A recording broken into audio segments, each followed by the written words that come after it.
Tito Edgar, huwag niyo siya sasaktan! Ayaw mo siyang saktan ko! Sumawa ka sa akin ngayon din! Ate! Ayoko sumama sa kanya! Huwag kayo sasama sa kanya. Dakila, hindi ka pwedeng madamay dito! Huli na lahat, Jessa. Damay na ako dito. Pwes, kung gusto mong madamay, magpaalam ka na sa buhay mo! Wag! Ang sabi mo, masasabugin mo ang ulo ko.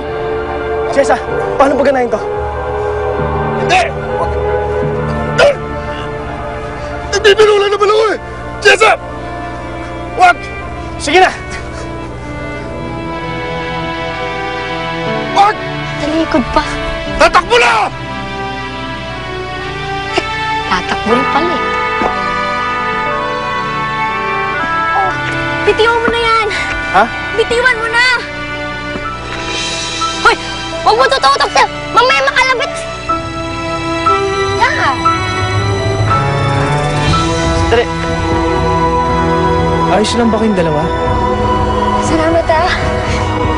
Na-stroke ata ito eh. Hindi mo kagalaw. Kailangan ko siyang mahanap. Dahil may iba na naman siyang kasamang babae. Hindi ko hahayaan na maagaw siya muli ng iba. Kailangan makagawa ko ng paraan para mabawi siya.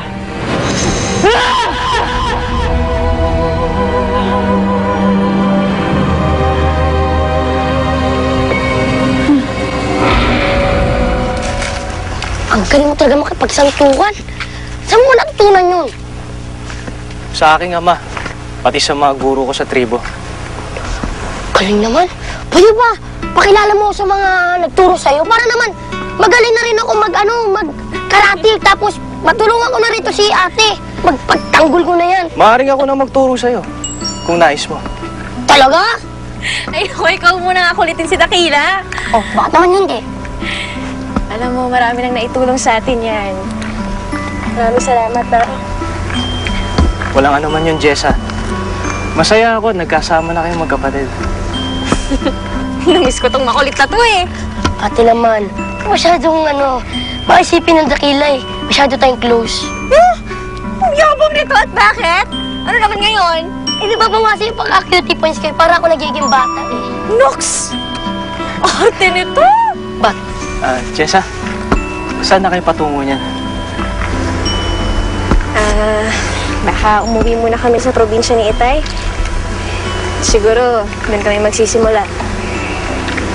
Simple lang naman ang buhay doon eh. Hindi kagaya dito sa Maynila. Oo nga. Alam mo, Dakila, sobrang ganda talaga sa probinsya namin.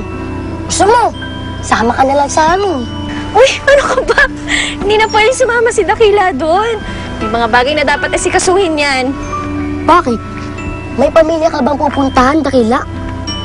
Wala na. Oh, wala naman pala eh. Isama na natin. Hindi yun. May mga dapat kasi siyang ayusin sa buhay niya. At hindi tayo kasali doon. Ha? Eh, sumali tayo.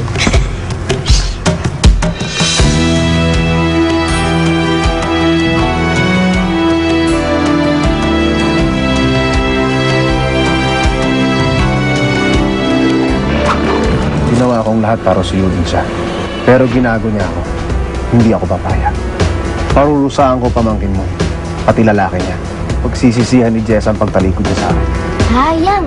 Imalay mo, si Dakila na yung matagal mo nang inaantay na dumating sa buhay mo. Imposible yun. Sandali! Maaari ba ako sumama sa inyo? Hindi ako susuko hanggat hindi kita natatagpuan, Machete. Wala dapat makaangkin sa'yo, kundi ako lang! Ako lang!